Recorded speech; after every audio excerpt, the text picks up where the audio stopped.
많은 무리들 줄지어 그분을 보기 위해 따르네. 평범한 목수이신 그분 앞에 모든 무릎이 꿇어 경배하네.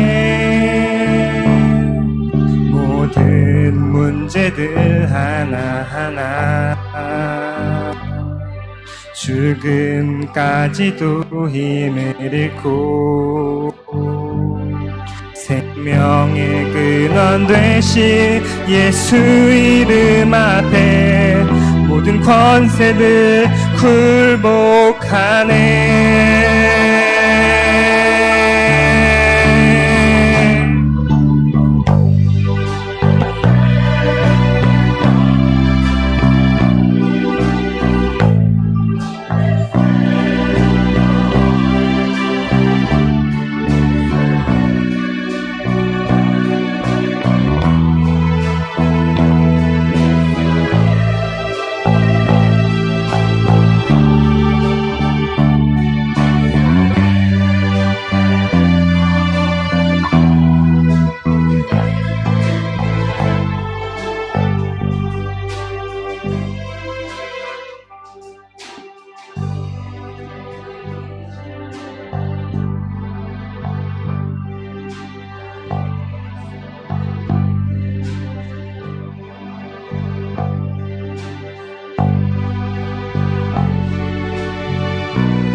아멘. 우리 아삽성가대 일찍 모여서 은혜로운 찬양을 늘 잘 준비해줘서 고맙습니다. 우리 3월 19일 주일에 오신 여러분 모두를 하나님의 은혜 가운데 축복하고 또 사랑합니다. 옆에 앞뒤에 계신 분들하고 인사합시다. 사랑하고 또 축복합니다. 인사하세요.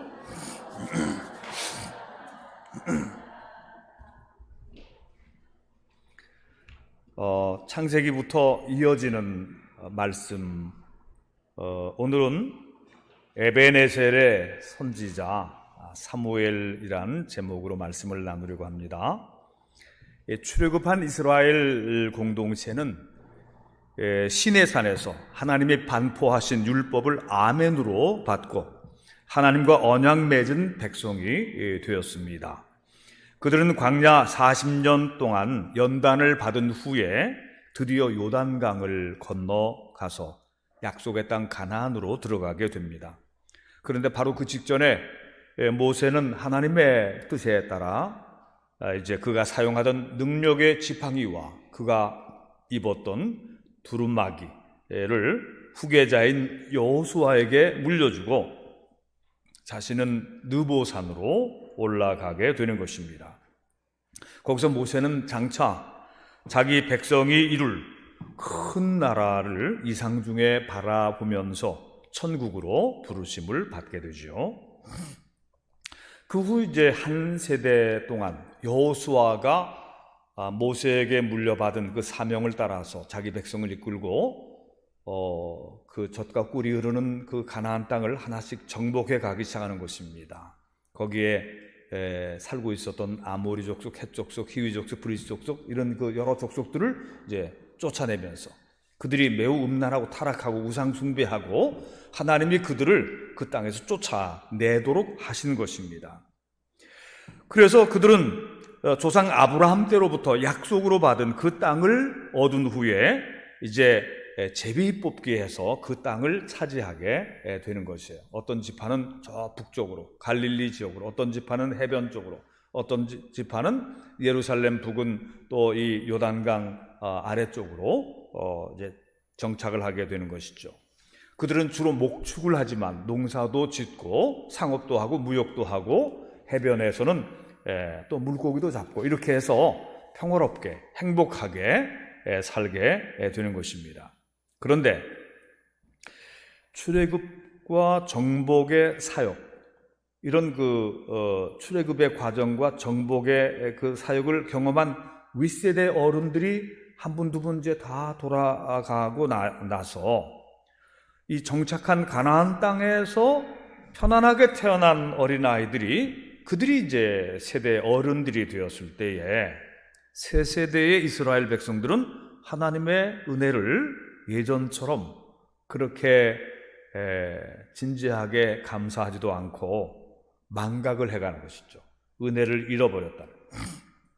하나님과 맺은 언약도 희미해지고 십계명을 비롯한 율법의 말씀들도 잊어버리고 그 대신 가나안 땅의 토속 신들을 음란하게 섬기며 타락해 가기 시작한 것입니다. 말하자면 신세대 이스라엘이 하나님 대신 바알과 아세라 여신을 비롯해서 그 땅의 여러 우상들을 섬기면서 하나님의 계명들을 거역해 갈 때에 하나님께서는 그들을 일깨워주기 위해서 주변의 이방 민족들을 통해서 이스라엘 백성을 치게 하셨습니다.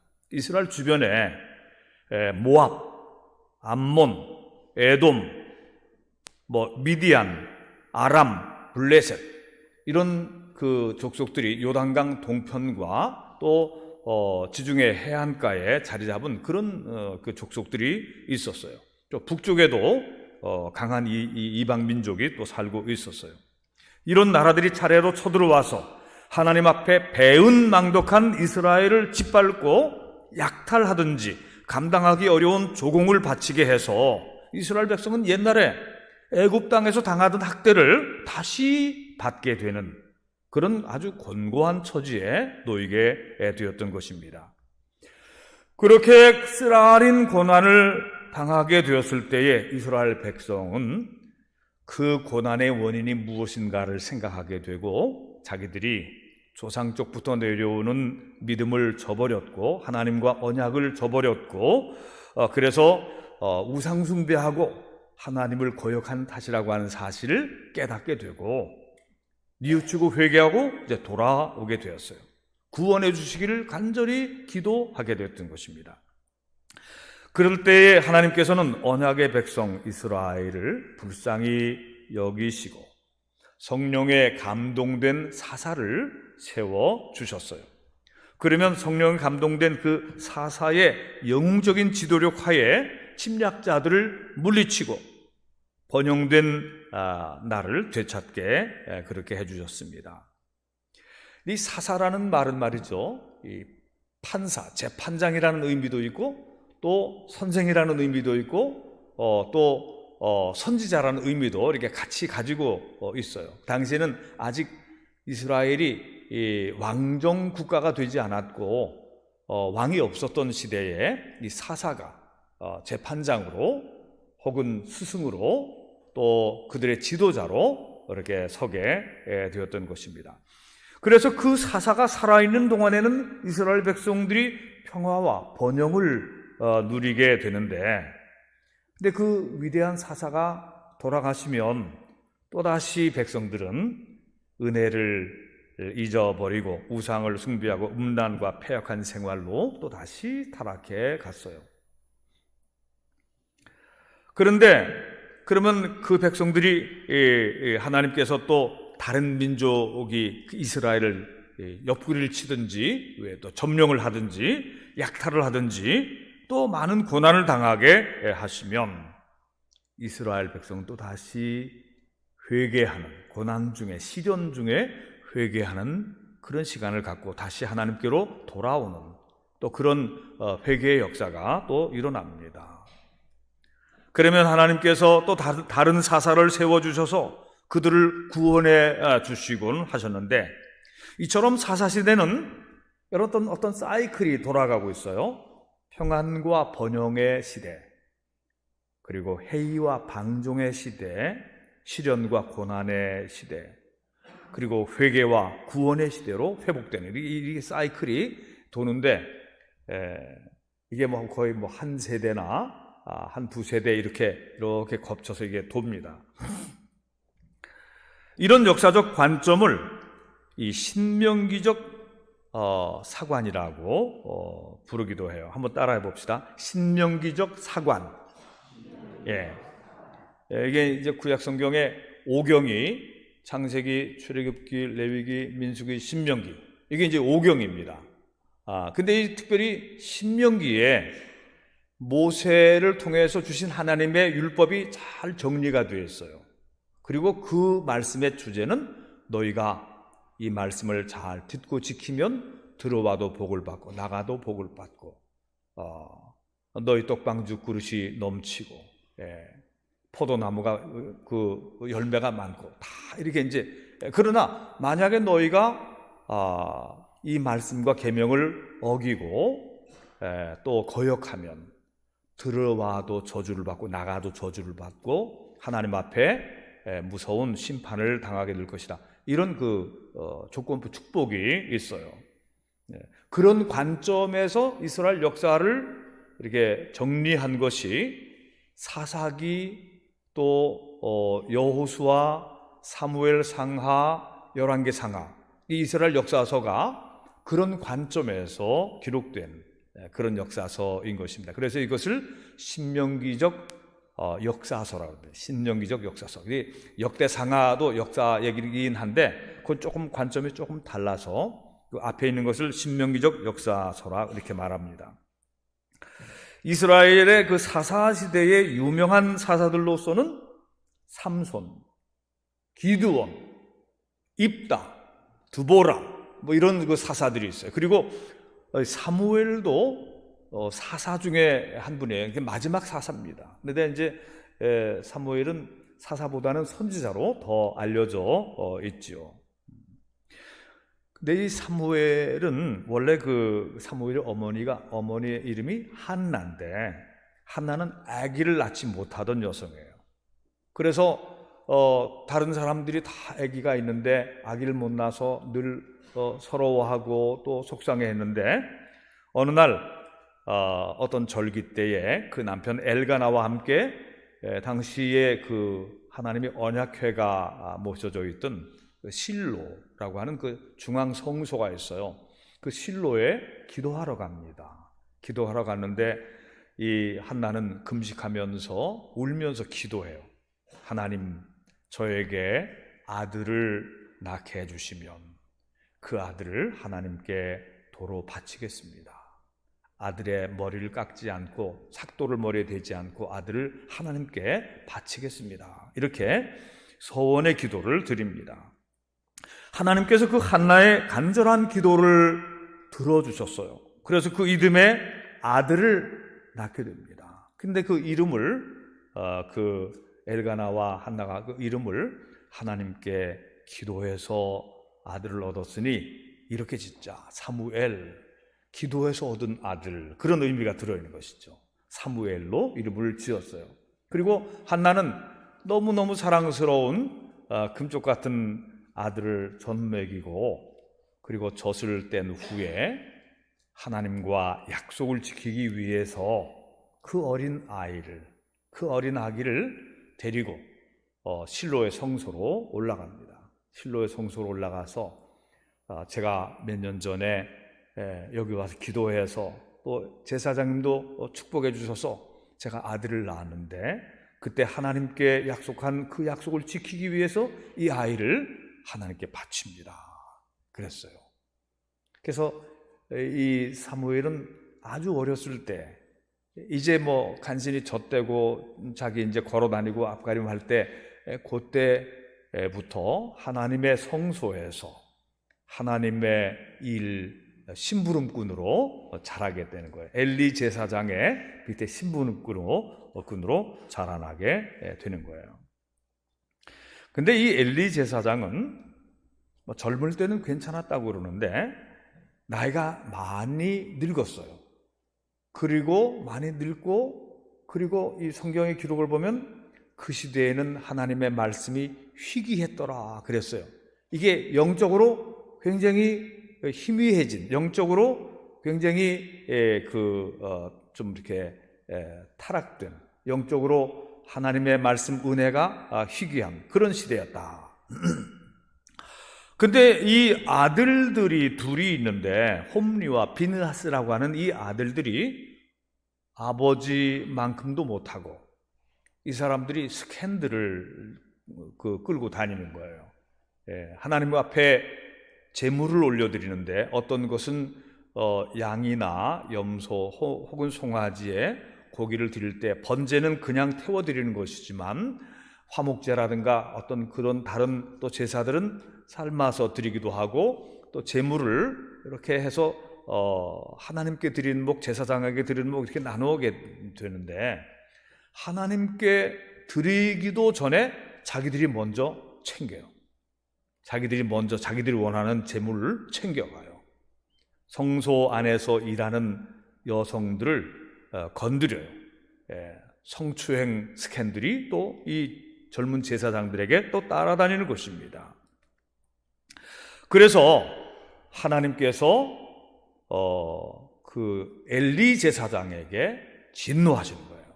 내가 어찌하여 내 자식들을 올바로 키우지 못했느냐, 하나님께서 크게 진노하셔요. 실로에서 심부름하며 자라나던 어린 사무엘이 어느 날 밤에 부르는 소리를 들어요. 사무엘아, 사무엘아. 사무엘은 벌떡 일어나서 평소처럼 엘리 제사장에게로 뛰어갑니다. 제사장님, 저를 부르셨습니까? 아니다, 내가 너를 부르지 않았다. 가서 자거라. 그래서 사무엘은 다시 침대로 와서 자요. 또 다시 부르는 소리가 들립니다. 사무엘아, 사무엘아. 또 달려갑니다. 제사장님, 저를 부르셨습니까? 아니다, 네가 잘못 들었나 보다. 가서 자거라. 이렇게 3번 하고 엘리 제사장이 이번에 또 부르는 소리가 나면, 하나님, 제가 듣겠습니다. 말씀하시옵소서. 하나님이 너를 부르시는 것 같다. 그래서 이 어린 사무엘은 하나님의 부르심을 듣게 되는 거예요. 아직 어릴 때에. 그리고 그 음성 속에 하나님께서 엘리 집안을 아주 완전히 멸망시킬 것이고, 이스라엘의 큰 재난과 또 큰 고통의 시련의 때가 올 것이라고 하는 것을 미리 알려주시는 거예요. 그러니까 어린 사무엘은 이미 하나님의 부르심을 받았고 하나님의 말씀과 예언을 미리 이제 알게 된 것입니다. 그 이후에 이스라엘과 블레셋의 전쟁이 벌어지는 거예요. 블레셋이 쳐들어오는 것입니다. 이스라엘은 블레셋이 강한 군대와 싸워서 패배하게 되죠. 그 전쟁터에 하나님의 언약궤를 메고 나가면 전쟁에 이길 수 있다고 하는 또 그런 믿음을 가지고 이 사람들이 옛날에 홍해바다도 하나님의 언약궤 뒤따르고 건넜고, 요단강도 하나님의 언약궤에 따라서 메마른 땅처럼 건넜고, 여리고성도 하나님의 언약궤에 따라서 돌아서 승리했고, 그래서 이번에도 언약궤를 가지고 나가면 승리할 줄 알고 홈리와 비느하스가 언약궤를 메고 군대 앞서서 나갔어요. 그 전쟁에서 이겼겠습니까? 졌겠습니까? 하나님이 그들과 함께하지 않으셨어요. 지난번보다 더 참패를 당하고 홈리와 비느하스는 죽고 언약궤는 빼앗기고, 그리고 많은 땅을 빼앗기고 이스라엘은 실로 성소까지도 빼앗기고 패퇴하게 되는 것입니다. 엘리 제사장은 그 참담한 패전의 비보를 듣고 충격을 받아서 흔들의자에 앉아있다가 옆으로 쓰러져서 목뼈가 부러져 죽었더라 하는 재난의 날이 이스라엘에 닥쳤던 거예요. 이와 같이 이스라엘이 절망적이고 참담한 패배의 충격에 빠져 있을 때에 그 사이에 또 여러 해가 지났죠. 실로의 성소에서 자라난 이 청년 선지자 사무엘이 백성들에게 말씀을 전하기 시작했어요. 이스라엘아, 너희가 하나님께로 돌아오려거든 진정으로 회개하고 모든 우상들을 다 버리고 하나님께 전심을 다해서 돌아오라. 이 선지자의 말씀을 이제 백성들이 듣기를 시작했어요. 그리고 어느 날 미스바로 모이게 하는 것입니다. 미스바는 이 중앙 산지 어느 지역에 있는 분지에 있는 어떤 기념이 되는 그런 도시예요. 그런 곳으로 이제 모이게 했습니다. 그래서 이스라엘 백성들은 미스바로 많이 모여왔어요. 많은 사람들이, 12지파 많은 사람들이 모여왔어요. 그들은 오기 전에 벌써 우상들을 다 정리했고 와서는 선지자의 말씀대로 금식하고 여호와의 제단에 우물과 거기 가서 물을 길어다가 거기다가 물을 부으면서 기도했어요. 물을 길어서 부었다, 계속해서 물을 길어다가 이렇게 부었다, 이건 청소하는 것도 아니고 무엇일까? 구약 성경의 예배 의식, 제사 의식에 보면은 아까 말씀한 것처럼 번제도 있고 화목제도 있고, 그런데 이 전제라고 하는 것은 액체를 붓는 것입니다. 국물을 붓기도 하고 제물에, 또 가축 희생 제사를 드릴 때에 피를 이렇게 붓기도 하고, 근데 물을 붓는 것도 이것도 제사의 의식인 것입니다. 금식하며 물을 붓는 과정 속에 이스라엘은 어떤 예배를 드리고 있는 거예요. 그들은 그동안 자신들이 하나님께 지은 죄를 낱낱이 회개하며 눈물을 흘리면서 마음을 쏟아 붓는 그런 시간을 갖게 되었던 것이죠. 찬송가 539장 1절만 불러요. 너 예수께 조용히 나와 내 모든 짐 내려놓고 주 십자가 사랑을 믿어 죄사함을 너 받으라. 주 예수께 조용히 나가 내 마음을 쏟아놓으라. 늘 은밀히 보시는 주님 큰 은혜를 베푸시리. 539장 1절만 부르겠습니다.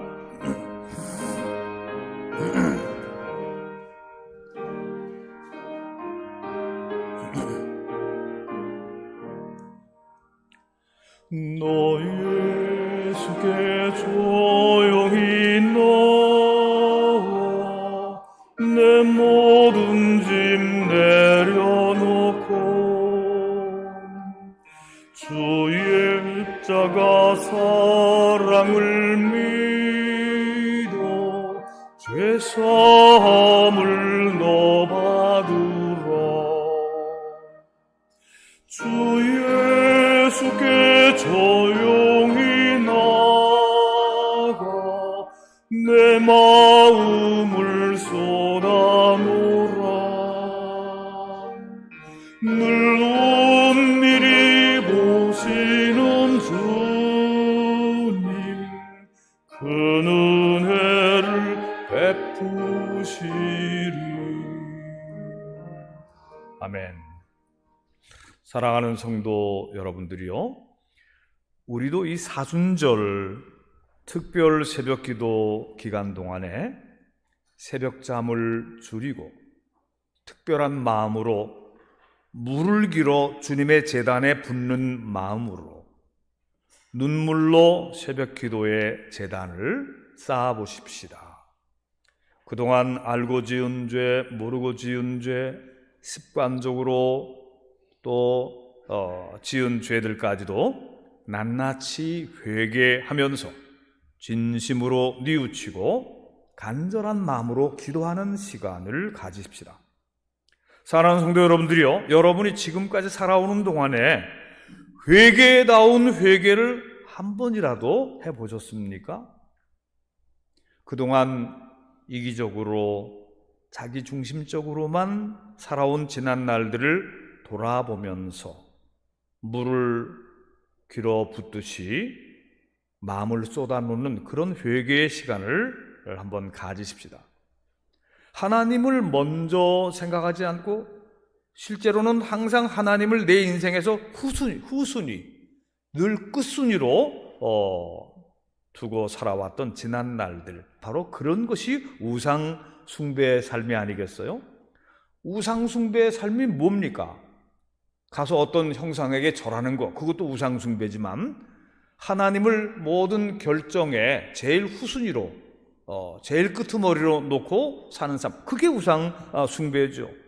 돈과 재물과 수입과 이익과 편리와 편안과 안전과 명예와 아무 부담도 손해도 보지 않고 이익만 얻으려고 살려 했던 나날들이, 그게 불순종이고 그게 우상 숭배고 그게 미신적인 기복신앙이 바로 그거죠. 기복신앙이 뭐 따로 있는 게 아닙니다. 자기 중심적이고 하나님 말씀엔 순종하지 않고, 이런 핑계 저런 핑계도 많아요. 순종하지 않고 늘 자기 중심적으로만 살면서, 그게 바로 미신이고 기복신앙이고 우상숭배고 하나님을 거역한 그런 삶이 아니고 무엇입니까? 그러므로 이번 특별 새벽기도 때에는 물을 길어 붓듯이 눈물로 금식하며 죄를 회개하고 마음을 하나님 앞에 쏟아 붓는 그런 시간들을 가지십시다. 그러면 비로소 하나님께서 응답하실 겁니다. 믿으시기 바랍니다. 옛시대 이스라엘 백성이 미스바에 모여서 사무엘의 말씀대로 물을 부으며 기도하고 있을 때에 그들의 대적인 블레셋 진영에서는 이런 첩보가 들어왔어요. 수많은 이스라엘 군대가 미스바에 모여 있다, 그런 정보가 들어온 거예요. 블레셋 군대는 비상을 걸고 즉시 이스라엘을 향해서, 병력이 압도적이었으니까 압도적인 병력인 이 전차부대, 마병부대를 동원해서 공격을 감행해 오는 것입니다. 이것은 전차부대는 요새 말로 하면 탱크 부대인 거예요. 탱크. 근데 우린 이스라엘에는 탱크 같은 게 없는 거예요. 말하자면 전차가 없는 거예요. 이스라엘은 보병도 제대로 없는 거예요. 칼과 창도 제대로 준비 안 돼 있는데, 원래 또 싸우려고 모인 것도 아니고 기도하러 모였는데, 블레셋에서는 전차 부대를 동원해서 이스라엘 모여있는 미스바로 돌격을 하고 있는 것입니다. 그때에 블레셋이 전차 부대로 이스라엘을 몰살시키려 달려오고 있다는 정보를 듣고 이스라엘 사람들이 두려워하면서 선지자에게, 이 사무엘에게 기도에 부탁하는 거예요. 선지자님, 우리 위해서 기도해 주십시오. 하나님께 기도해 주십시오. 우리 다 죽겠습니다. 사무엘 선지자는 어린 양, 아직 젖 먹는 어린 양을 한 마리 잡아서 하나님 앞에 번제 제사로 올려드립니다.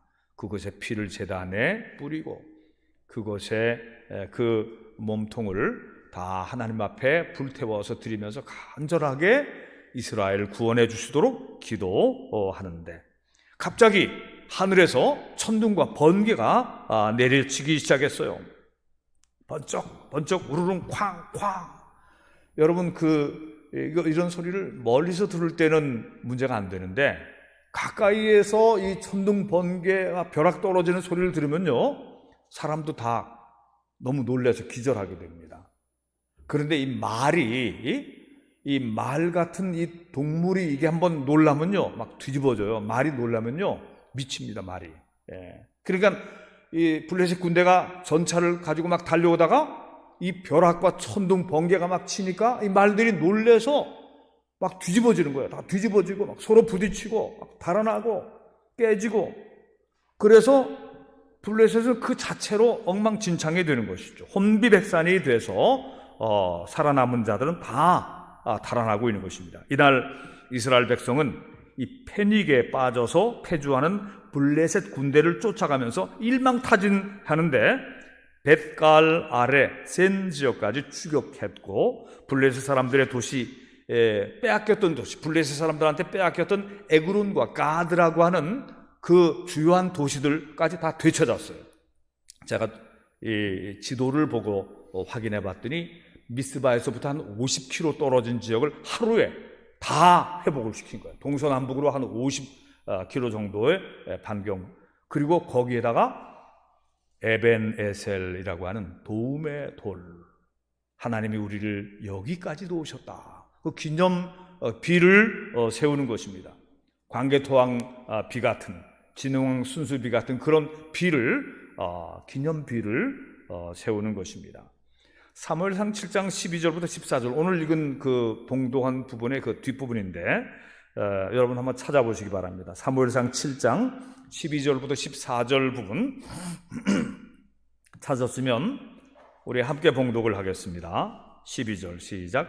사무엘이 돌을 취하여 미스바와 센 사이에 세워 이르되 여호와께서 여기까지 우리를 도우셨다 하고 그 이름을 에벤에셀이라 하니라.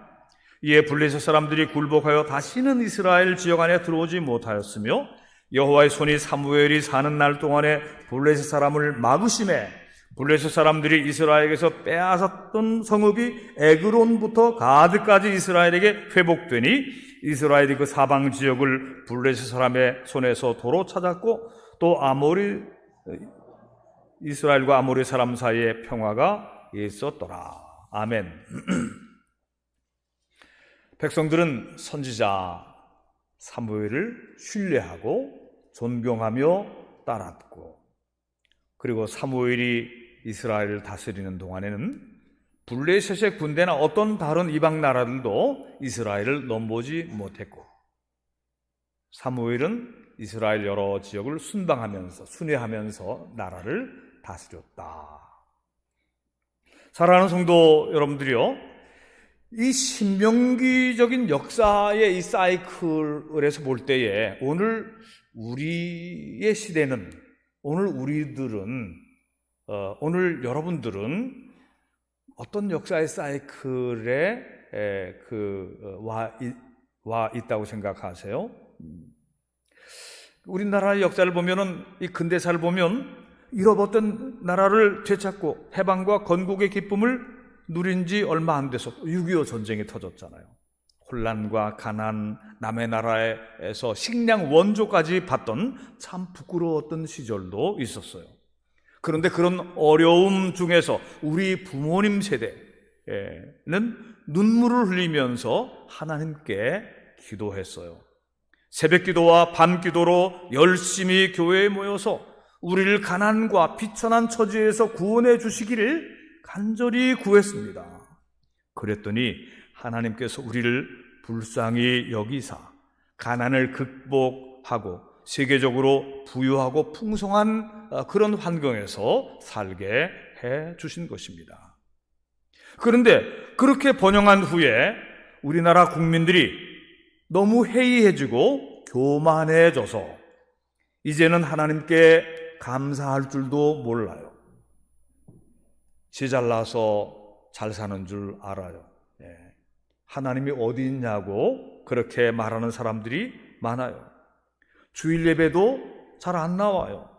다시 우상숭배와 무신론 사상에 떨어지고 동성애자들이 축제를 벌이고 마약을 복용하고 해괴 망측하고 폐괴한 풍속이 나라 전체를 뒤엎고 있는 것입니다. 그래서 하나님께서 코로나가 번지게 하신 거예요. 불경기가 오게 하신 거예요. 정치, 군사, 사회적, 경제적으로 불안한 가운데 많은 어려움을 당하게 이 나라를 또 치신 것입니다.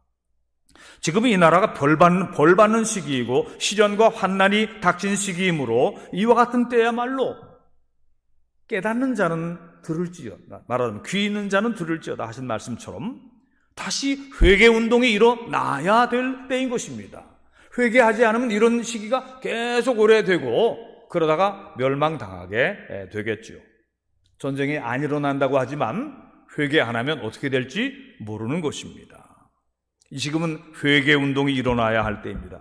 이스라엘이 미스바로 모여서 물을 길어 부으면서 마음을 쏟아 부었듯이 우리도 회개의 기도에 그 집회를 가져야 하는 것입니다. 국가적으로나 교회적으로나 내 개인적으로, 여러분 개인적으로도 지금은 그러해야 할 때인 것입니다. 하나님을 잊어버리고 하나님의 은혜를 망각하고 하나님과 언약을 다 무시하고 거역하고 지멋대로 사는 그런 시대로 계속 가면, 그러면 결국은 소돔과 고모라처럼 그 멸망의 끝을 보게 되는 것입니다. 이번 사순절 세일의 기간 동안 한번 여러분 마음 결심을 해보십시오. 우리 교회만 하는 게 아니에요. 다른 교회 열심히 하는 그런 교회들 많이 있습니다. 진짜 그리스도인이라면 이런 기간 정도는 정말 마음을 정하고 뜻을 정하고 시간을 정하고 결심해서 기도하고 말씀도 읽고 마음을 쏟아 붓고 그리고 하나님께로 더 가까이 돌아오는 회개하는 가운데 에베네셀의 하나님의 은혜를 체험하게 되는 것입니다. 월, 화, 수, 수요일 저녁까지는 사무엘 상하를 읽을 겁니다. 목요일, 금요일은 그 새벽은 마태복음, 예수님의 사역과 말씀과 고난과 또 십자가의 죽으심 읽겠습니다. 금요일 밤 집회는 기도와 찬양의 집회로 이루어질 것입니다. 사랑하는 성도 여러분들이요, 그동안 하나님을 떠나서 불순종함으로써 우리가 잃어버린 것들이 얼마나 많습니까? 블레셋 사람들한테 좋은 도시들, 좋은 지역 다 뺏기고 이스라엘 사람들은 산지에서 살고 있었거든요. 하나님이 치셨기 때문에 교회도 언약궤를 빼앗긴 옛 이스라엘처럼 수욕을 당하고 수치를 당했었지요. 현재 우리나라에는 악한 자들이 정치를 또 교육계와 방송과 재계를 장악하고 있어요. 이 사회가 온통 악에 사로잡힌 사회처럼 되어가고 있는 것입니다. 이런 치욕적이고 악한 상황을 몰아내기 위해서는 교회 안에서 기도하는 한나 같은 어머니들이 있어야 되는 거예요. 이 한나는 기도했고 그리고 하나님과의 약속을 지킨 사람입니다. 신실한 사람입니다. 하나님께서 그 사무엘을 바치니까 아들 셋과 딸을 둘을 더 낳게 해주셔서 한나의 삶이 외롭지 않게 하나님께서 또 돌봐주셨어요. 사무엘같이 어릴 때부터 하나님께 바쳐진 영적인 지도자가 또 있어야 되는 것입니다. 여러분들의 자녀들, 여러분들의 손자녀들 중에서 하나님께 바칠 사람을 결심하고 기도하고 바치시기를 바랍니다. 요즘은 다시 신학교가 미달이라고 그래요. 안 보내. 우리 때는 말이죠, 막 신학교 왔어요. 다 신학교 가고. 근데 지금 시대는 이제 배부른 시대가 돼서 안 와요. 그러면 어려워지게 되는 것입니다. 여러분들 자녀들 중에, 우리 젊은이들 중에 하나님의 일을 하는 헌신된 사람들이 나와야 되는 것입니다. 우리 옥토교회는 그런 사람들이 자라나는 줄로 믿습니다. 아멘. 사랑하는 성도 여러분들이요, 이번에 진심으로 기도해서 에벤에셀의 큰 회복의 은혜를 체험하시기를 바랍니다. 도움의 돌, 하나님께서 우리를 여기까지 도우셨다. 이번 사순절 특세 기간을 통해서 성도 여러분들에게 크고 놀라우신 하나님의 도우심이 체험되기를 주님의 이름으로 축원합니다. 기도하겠습니다.